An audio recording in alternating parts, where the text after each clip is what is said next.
I said relax at half-time. I feel like now we can fully relax. I had a list of things I wanted to talk about in the second half, but Conor Gallagher, what a goal. Yeah, yeah. Yeah, really, really well taken goal. He came on. He did make a change. He added a bit more energy to the midfield, and yeah, I mean, really well done by Pulisic, beating a couple of men, managed to get it to Conor, who I think nutmegs him maybe slightly, kind of gets it out of his body, and it's a fantastic finish. It's a fantastic finish. It's a finish that we've actually seen him do for Palace last season. Yeah, a really impressive way, and I mean, a way to make sure you're at the front of Graham Potter's mind for the next game. Absolutely, and he comes on, and it's so difficult sometimes, Leonie, to make an impact off the bench, but to do that in the style that he did, and he didn't celebrate, which the Palace fans, I think, will appreciate. They did clap him when he came on. So the fact that he only spent a year on loan there, but it obviously meant a lot to him to know that, imagine that, you've just scored a winning goal for Chelsea in a Premier League game and you didn't want to celebrate. It says a lot about him as a character, doesn't it? Oh, absolutely. And I think we were celebrating for him in the studio. It went a bit crazy, and rightly so, because this doesn't happen this season, and hopefully this is the start of something. But yeah, Conor Gallagher, he's a fantastic player. He came on, as Zach said, provided much-needed energy to the game, and full respect to him. We completely understand why he didn't celebrate, but we will continue to do that for him. We will.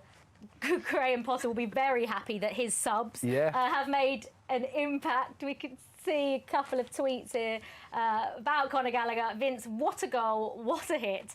Take a bow, Conor Gallagher. I feel like Chelsea fans are going to be talking about this up until when we play AC Milan. Chelsea win, but Gallagher scores the winner.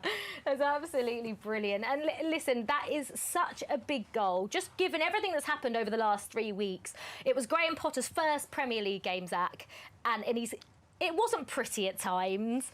But getting that 3 points is just the most important thing in a game like this, isn't it? Yeah, 100%. I mean, it's still early days in this. Like, players are still understanding. I mean, he deserves it, and also he deserves to kind of relish this moment. Obviously, the beginning of his Chelsea career, like this season, had some tough times. Obviously, the sending off was not a fun one to have experienced, I'm sure. And so that would have felt amazing to kind of feel like you've given back to the Chelsea fans. Like, having come up through the academy, I think his family are Chelsea fans, like, that'll just feel amazing. Is it a shame, Leonie? I mean, Conor Gallagher won't care who it's against. But is it a shame that it hasn't come against a team that he wasn't on loan at last season? Because can you imagine the celebration that he probably really wanted to let out there, but he just felt like he probably couldn't? Absolutely. I mean, I'd love to be a fly on the wall in the dressing room. I'm sure he'd just let it all out there, and rightly so. I mean, you couldn't write it, could you? For him to come on and score an absolute belter as well. Just absolutely brilliant. But he wasn't the only one. Obviously, he scored the winning goal, Zach. But we didn't want to tweet it during the game, just because we didn't want to jinx it. My tweets have jinxed stuff in the past, so I stay away from that. First time we've won a game with you in. I know. I'm so happy. My first win. Hopefully now it's just win. Yes. But Kepa, we said it we said it at half time. You know, a couple of really good saves, a couple of dominating his box, and in the second half it was the same. Another few really important saves, and I feel like he's had a tough time along the road, hasn't he, Kepa? 100%. So to come back and to have that confidence now where he puts in a performance like that is special, isn't it? Yeah, I mean, I said before the Conor Gallagher goal that Kepa was probably my man of the match. Like, he did everything right, to be quite honest. His distribution was brilliant at times, especially in that first half. The saves he pulled off were great. The goal they scored, there isn't anything he can do, realistically. There's not much he can do. But yeah, commanded his box well, dominated his box well, made saves when he needs to be there.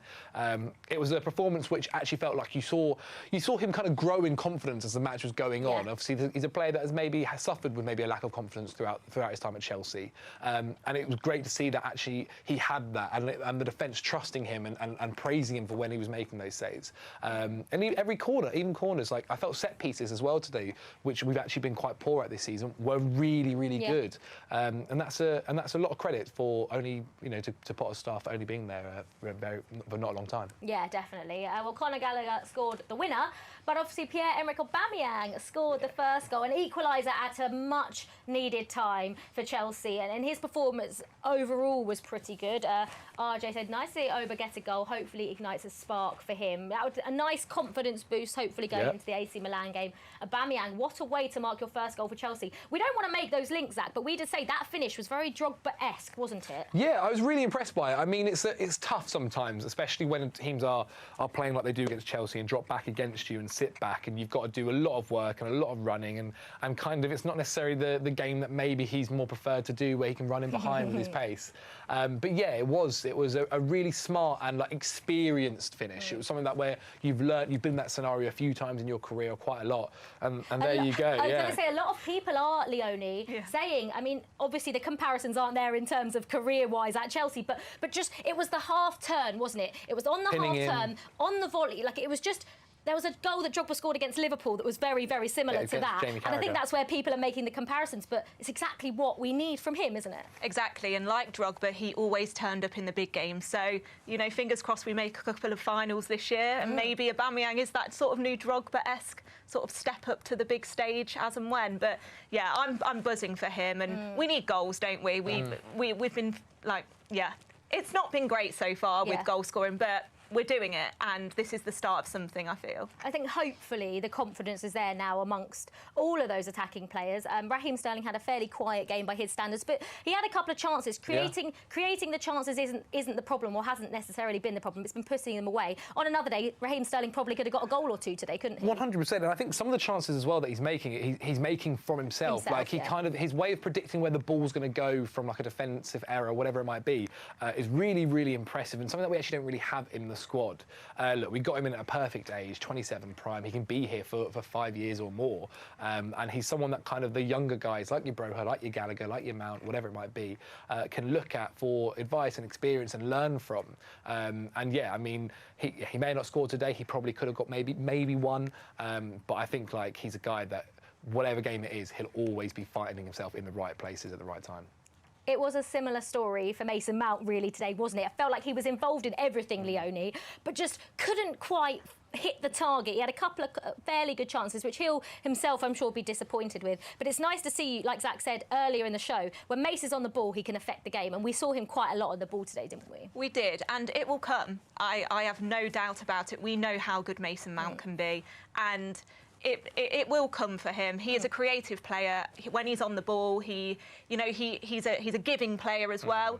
So I have no doubt that it will all come, and things will slowly start to click throughout the whole team. Before we get into the trivia answer, which, by the way, Zach, the two names that you picked, I think we're going to say. Okay. But that Mason Mount, there was one pass into Havertz where his back was to Kai Havertz, and he managed to turn himself around somehow and play a lovely ball, which created a good chance, one that Havertz probably should have done better with. Yeah, I mean, that's what I think that's arguably what he's one of the best at in the world, to be quite honest. The way he takes the ball on the turn and can turn a defender, he can be facing his own goal, and within a split second he just tricks the defender with this quick, simple kind of roulette turn. I mean, it happened for Porto in the Champions League a couple of years ago. He's brilliant for that goal, and it's something that we do continue to see him do. Yeah, I mean, as they get to know the formation, as they get to know how Potter wants things to go, I'm pretty sure Mason Mount will be one of the ones that thrive. Yeah, absolutely. Right, it's trivia answer time. So let's just remind ourselves of the question that was the trivia today.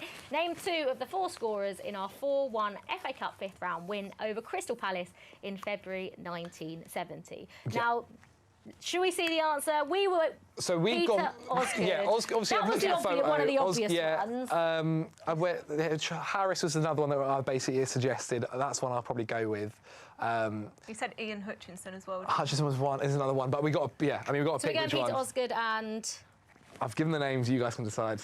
What was the second name you gave? I gave Harris and Ron Hutchinson. Should we go Ron Harris? Okay, we'll go Ron Harris and Peter Osgood. Let's have a look. Brilliant. Was he in Hutchinson Brilliant. So technically we got half a point. And we were on the right thinking. I'll be honest, I was just looking at the photo and trying to put names to faces. Yeah. And we look can at see the goals pitch. now. Oh my goodness. Oh my God. The players playing on that these days.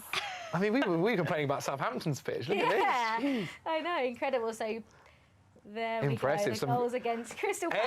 Aerial battling here. Goodness. Well, I'm actually quite happy that we got Peter Osgood, and yeah. we technically got one of them. We'll take it. If we had to name 3, we would have got 2, wouldn't we? Yes, indeed. So actually, I think. We've done well. We've done much worse this season, I'll be honest. So. We have. Looking forward then to AC Milan, which is on Wednesday, of course. It wasn't the prettiest of performances, we've already said that. What do you want to see differently in that AC Milan game, who, no disrespect to Crystal Palace, but AC Milan are probably going to be a much tougher opponent? 100%. I want us to be switched on from the second kickoff happens. I feel like we were a little bit, like we had a good first 5 minutes, then they would dominate the ball. I think sometimes we struggle when teams are sitting back against us, and if AC Milan are smart, they'll do the same. They've got very good players up front, Leao in particular, who we need to be aware of. So just, and get the ball moving a bit quicker. Yeah. Get the ball moving a bit quicker. Try not to go back as often as we do. But after winning today, I feel a little bit more confident. I was going to say, now, Leone, we go into that game so much more confident than we probably were coming into this game. And that can only be a positive for Graham Potter. He's got his first win under his belt, and he's got a huge game against AC Milan on Wednesday. Absolutely, and I think today was a must-win game, really, especially away from home. First Premier League game for Graham Potter. Like you say, it wasn't the prettiest of performances. Who cares? I will absolutely take it. I absolutely will. So I think we'll go into Wednesday's game with a bit of confidence, bit of momentum, and we'll see who the starting 11 is for that one as well. And we are back here at Stamford Bridge, aren't we, for that game? Right, here's what's coming up then on the Fish Stand app over the next few days or so. We got on Tuesday, there's live training for you to watch. And then, of course, you have Graham Potter's press conference ahead of that AC Milan game in the Champions League. And on Wednesday, as we were talking about, Matchday Live, the Champions League game, Chelsea against AC Milan from 7:15 p.m. Zach, Leone, it's been quite a stressful experience in the Matchday Live studio today, I can't lie. But sum up today in one word, or 2 words, just a... Tense. Yep. Tense. Tense. I think that's the perfect way to describe it, to be honest. And you, Leone? I will simply say win. Win. And I will say Connor. Perfect. Perfect. Zach, Leone, thank you so much. It's been an absolute pleasure. I am so happy that I have finally got myself a first win in the Matchday Live studio. A huge win for Chelsea, 2-1 against Crystal Palace at Selhurst Park. Conor Gallagher with an incredible winner to give us a much-needed 3 points, and we're now up to 5th in the Premier League table. We'll see you all on Matchday Live again for AC Milan on Wednesday. Bye-bye for now.